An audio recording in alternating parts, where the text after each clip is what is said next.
Hello बच्चों, हम part 3 गति का लेके आए हैं। ठीक है, जिसमें हम पढ़ेंगे चाल। इससे पहले एक महत्वपूर्ण सूचना देनी थी। जो गति का पार्ट फर्स्ट हमने किया और गति का पार्ट सेकंड किया, उनके नोट्स दोनों जो वीडियो बनाए हुए थे हमने, उनके डिस्क्रिप्शन में डाल दिए गए हैं। आप वहां से डिस्क्रिप्शन में जाके एक लिंक है, उस पर क्लिक करोगे तो आपको वहां पे नोट्स मिल जाएंगे। ठीक है, नोट्स को डाउनलोड कर सकते हो। ठीक है, उसकी पीडीएफ निकाल सकते हो या नोट्स को फोन में डाउनलोड करके आप खुद के नोट्स भी बना सकते हो। ठीक है, तो सबसे बेस्ट तरीका नोट्स बनाने का ये होता है बच्चों कि आप अपने हाथ से नोट्स बनाओ। ठीक है, और आगे हम अब गति का जो भी अब चैप्टर जो हमारे आएगा वीडियो, उसमें हम क्या करेंगे, लिंक डालते रहेंगे नोट्स का, और नोट्स आप डाउनलोड भी कर सकते हो और फोन में डाउनलोड करके आप नोट्स खुद बना भी सकते हो। अब हम शुरू करेंगे चाल। ठीक है, ये हमारा पार्ट 3 है। तो देखो बच्चों, चाल की परिभाषा क्या है? किसी वस्तु द्वारा प्रति इकाई समय में, ठीक है, प्रति इकाई समय में चली गई दूरी क्या कहलाती है? चाल कहलाती है। या समय के सापेक्ष दूरी में परिवर्तन की दर क्या कहलाती है? चाल कहलाती है। ठीक है, प्रति इकाई का मतलब हो गया कि समय का भाग लगना चाहिए। जैसे मान लो कि 100 मीटर दूरी तय करने में 10 सेकंड लग रही है। ठीक है, तो इसका मतलब ये हो गया कि इकाई समय में आप कितनी दूरी तय कर रहे हो? 10 मीटर, यानी 1 सेकंड में हम 10 मीटर दूरी तय कर रहे हैं। यही एग्जाम्पल हम किलोमीटर के लिए भी ले सकते हैं। ठीक है, कि मान लिया कि 100 किलोमीटर दूरी हम 10 घंटे में तय कर रहे हैं, तो उस स्थिति में 1 घंटे में यानी इकाई समय में आप कितनी दूरी तय कर रहे हो? तो इकाई समय में तो हम क्या कर रहे हैं, 10 किलोमीटर दूरी तय कर रहे हैं। तो इस प्रति इकाई समय का मतलब समझना जरूरी है। पहले प्रति इकाई समय का मतलब क्या है कि 1 सेकंड या 1 घंटे में जो हम दूरी तय कर रहे हैं, वो है एक तरीके से हमारी चाल। ठीक है, इसी परिभाषा से हम चाल का सूत्र भी बना सकते हैं। चाल बराबर क्या होगा? वस्तु द्वारा तय की गई दूरी। ठीक है, तो वस्तु द्वारा तय की गई दूरी और उसमें दूरी को तय करने में लगा समय। ठीक है, दूरी तय करने में लगा समय का अनुपात क्या कहलाएगा? चाल कहलाएगा। ठीक है, तो इस तरीके से हम चाल को क्या कर सकते हैं? परिभाषित कर सकते हैं। अब देखो, समय दूसरी परिभाषा ये बता रही है कि समय के सापेक्ष दूरी में परिवर्तन की दर, यानी जैसे समय बीत रहा है तो दूरी में जो परिवर्तन हो रहा है या दूरी एक समान है, तो उस परिवर्तन की दर को हम क्या कहते हैं? चाल। इसमें भी एक तरीके से दूरी और बट्टा समय का अनुपात की बात की गई है। ठीक है, अब देखो, हम चाल का मात्रक भी निकाल सकते हैं।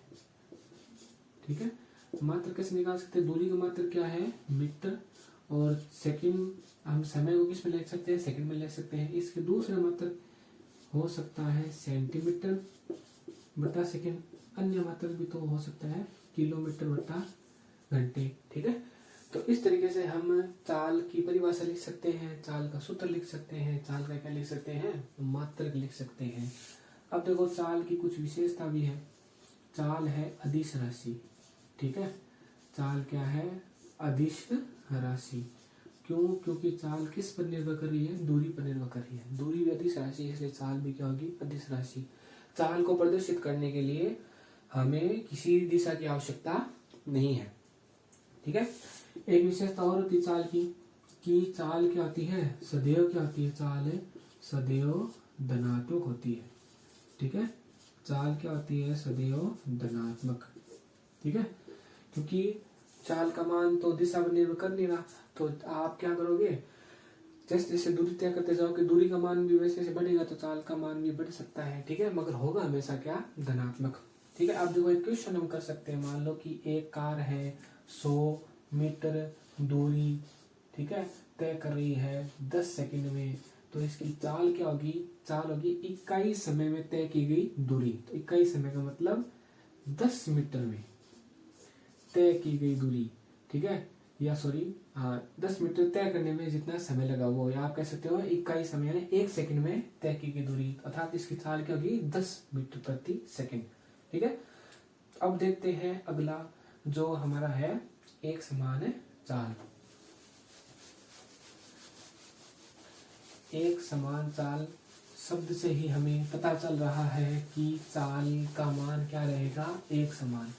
ठीक है, एक समान तो रहेगा, मगर निर्भर किस पर करेगा, एक समान चाल। एक तरीके से समान समय अंतराल में अगर वस्तु द्वारा चली गई दूरी क्या है, एक समान, तो उस प्रकार की चाल को हम क्या कहेंगे, एक समान चाल।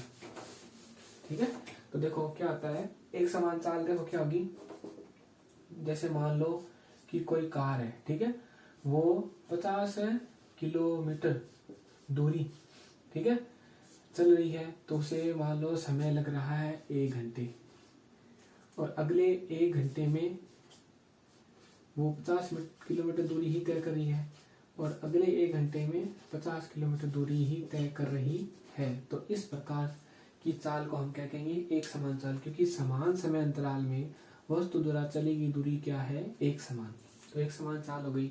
ठीक है, और अगर दूरी हो जाए मान लो परिवर्तित, यहाँ पे हो जाए 60, ठीक है, यहाँ पे हो जाए 40, तो इस प्रकार की चाल को हम क्या कहेंगे, असमान चाल।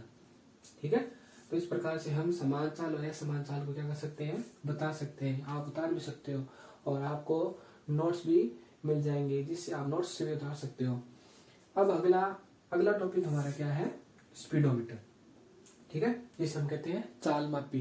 देखो साधारण सा टॉपिक है ये, स्पीडोमीटर और जो आपका ओडोमीटर, जिसे हम पथ मापी कहते हैं, जो किसी वाहन की चाल को नापता है, अर्थात वाहन की चाल क्या है, वाहन की स्पीड क्या है, जैसे 80 किलोमीटर प्रति घंटे, तो उस तरीके से वो बताएगा कौन, वो उपकरण कौन सा है जो किसी वाहन की चाल को बताता है, उसे हम कहते हैं स्पीडोमीटर।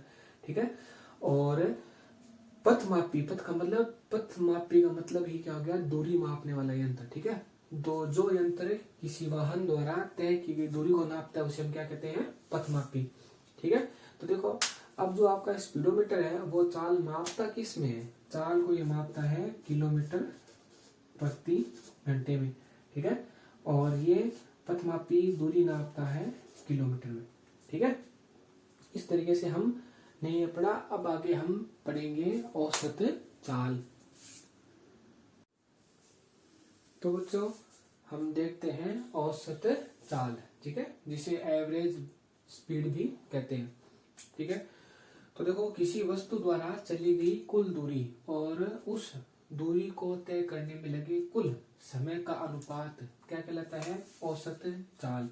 देखो अगर हम इसका सूत्र बनाना चाहे तो सूत्र कैसे बनेगा, देखो औसत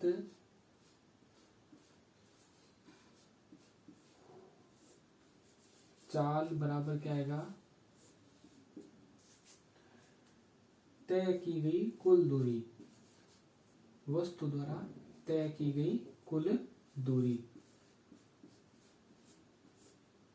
वस्तु द्वारा तय की गई कुल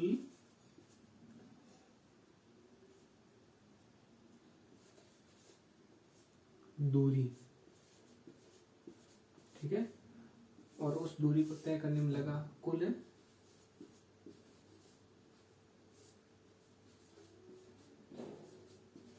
समय। तो वस्तु द्वारा तय की गई कुल दूरी और उस कुल दूरी को लगा, कुल दूरी को तय करने में लगा कुल समय का ही अनुपात क्या कहलाएगा, औसत चाल। ठीक है, देखो इसको हम एक उदाहरण से समझ सकते हैं। मान लीजिए ये है ए बिंदु, ये है मान लो बी बिंदु, ये है मान लो सी बिंदु, और ये है डी बिंदु। ठीक है, तो ये दूरी है आपने मान रखी है 10 मीटर। इस दूरी को तय करने में समय लगा 2 सेकंड। ठीक है, ये दूरी है मान लो 10 मीटर, और इस दूरी को तय करने में लगा समय मान लो 3 सेकंड। ठीक है, और ये दूरी है 20 मीटर। और इस दूरी को तय करने में लगा समय कितना मान सकते हैं हम? 4 सेकंड मान ले क्या? ठीक है, 4 सेकंड मानते हैं। तो देखो इस स्थिति में औसत चाल निकालनी है। औसत चाल देखो कैसे करेंगे? औसत चाल का सूत्र है, उसके बराबर लिखेंगे औसत चाल बराबर कुल दूरी। कुल दूरी कितनी है? AB plus BC plus CD, ये हो गई कुल दूरी बटा कुल समय, T1 समय, T2 समय और T3 समय। ठीक है, इस तरीके से कुल दूरी को जोड़ दो, 10 मीटर 10 मीटर और 20 मीटर, टोटल कितना हो गया? 40 मीटर। और समय कितना? 2 सेकेंड, 3 सेकेंड और 4 सेकेंड, टोटल कितना हो गया? 9 सेकेंड। ठीक है, समय कितना हो गया? 9 सेकेंड। तो अब इसमें देख लेना जितना भाग जा रहा है कितनी बार जा रहा है? एक बार काटो, 9 का कितनी बार गया? 9 पंजे 35, 5 बार गया। ठीक है, फिर क्या बच गया? 5 बच गया, तो कुछ जा रहा नहीं है तो पॉइंट लगा, पॉइंट लगते उधर क्या हो गया? 50 हो गया। ठीक है, फिर कितनी बार जाएगा बताओ? 9 पंजे 45। ठीक है, 45 हो गया, फिर 5 बच गया, वापिस कितनी बार जाएगा? 9 बार जाएगा। तो लगभग इतना मान आ रहा है। ठीक है, 9 इसे हम लगभग कह सकते हैं 6। ठीक है, 6 मीटर प्रति सेकंड, अर्थात जो वाहन है वो 1 सेकंड में 6 मीटर दूरी तय कर रहा है। ठीक है, तो इस तरीके से हम औसत चाल को समझ सकते हैं। अब देखो हमें एक उदाहरण दिया हुआ है। ठीक है, उदाहरण में क्या दे रखा है? आपका किताब का एक उदाहरण है ये कि वस्तु 16 मीटर की दूरी 4 सेकंड में तय करती है। ठीक है, ये आप उतार लेना, पॉज करके उतार सकते हो। ये शायद एग्जाम्पल नोट्स में नहीं है, ये ऐसे हमने बनाया है तुरंत, इसलिए आप इसको उतार सकते हो। ठीक है, एग्जाम्पल हम बहुत दे सकते हैं। तो अब देखो हम क्वेश्चन करते हैं, इसको हम हटा रहे हैं। ठीक है, तो एक वस्तु 16 मीटर की दूरी 4 सेकंड में तय करती है। तो देखो लिखने का तरीका क्या है? आप ऐसे कह सकते हो, S1 का मतलब हो गया दूरी। ठीक है, S1 को दूरी से बता सकते हैं हम, वो हो गई 16 मीटर। और उस दूरी को तय करने में समय कितना लगा? 4 सेकंड। तथा पुनः 16 मीटर की दूरी 2 सेकंड में तय करती है। तो इसी प्रकार से अगली दूरी हो गई मान लो वापिस 16 मीटर और समय कितना हो गया? 2 सेकंड। तो हमें निकालनी है औसत चाल। औसत चाल का ये सूत्र है, कुल दूरी S1 S2 और कुल समय T1 प्लस T2। तो 16 प्लस 16 बटे 4 प्लस 2, ये मान है मीटर में और ये मान है सेकंड में। तो 32 बटा 6 हो गया। ठीक है, 32 मीटर बटा 6 सेकंड। अब देखो इसको अगर हम काट रहे हैं तो कितनी बार जाएगा? 5 बार जाएगा।